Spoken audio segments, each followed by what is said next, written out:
스티븐 비건 미 대북정책 특별대표가 하노이 결렬 이후 처음으로 한국을 방문합니다.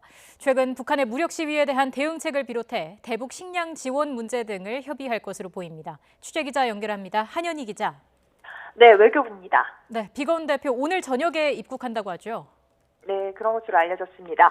본격적인 일정은 내일부터 시작되는 것으로 알려졌는데요. 모레까지 서울에서 이도훈 외교부 한반도 평화교섭 본부장과 북핵 수석대표 협의를 하고 비핵화와 남북관계 한미 워킹그룹, 즉 실무협의체 회의도 진행할 전망입니다.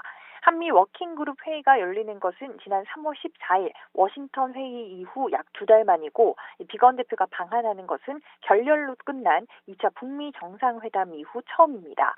비건 대표는 방한 기간 청와대도 예방할 계획인데 문 대통령 면담 여부는 미정입니다. 비건 대표는 또 새로 임명된 김현철 통일부 장관과도 만날 가능성이 있는 것으로 알려졌습니다. 네, 최근 발사체에 대해서는 당연히 논의가 이루어질 것 같고요. 그 외에 또 어떤 부분들이 주로 논의가 될까요? 네, 말씀하신 것처럼 최근 북한의 단거리 발사체에 대한 논의가 우선적으로 이루어질 것으로 보입니다. 북한의 무력 행위에 대한 분석과 평가를 공유하고 앞으로의 대응 공조 방안을 조율할 전망입니다.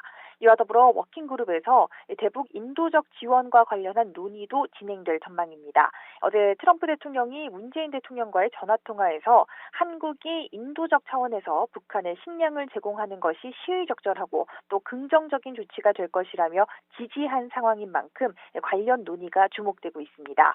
우리 정부는 대북 인도적 지원이 실현된다면 북한과 대화 분위기를 조성하는 데 도움이 될 것으로 기대하는 것으로 전해졌는데요.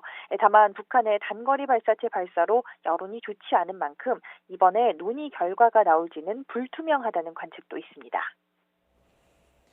네, 비건 대표, 지금은 일본에서 비핵화 협의를 진행 중이라고요. 네, 그렇습니다.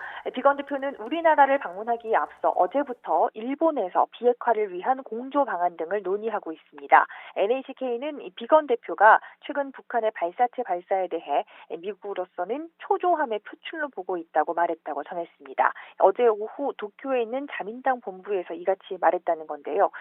비건 대표는 2차 북미 정상회담에서 북한 측의 요구는 받아들일 수 없는 것이라 거부했다고 설명한 것으로 전해졌습니다.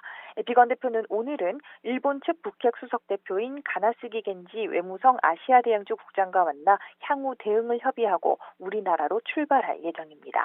지금까지 외교부에서 YTN 한현입니다.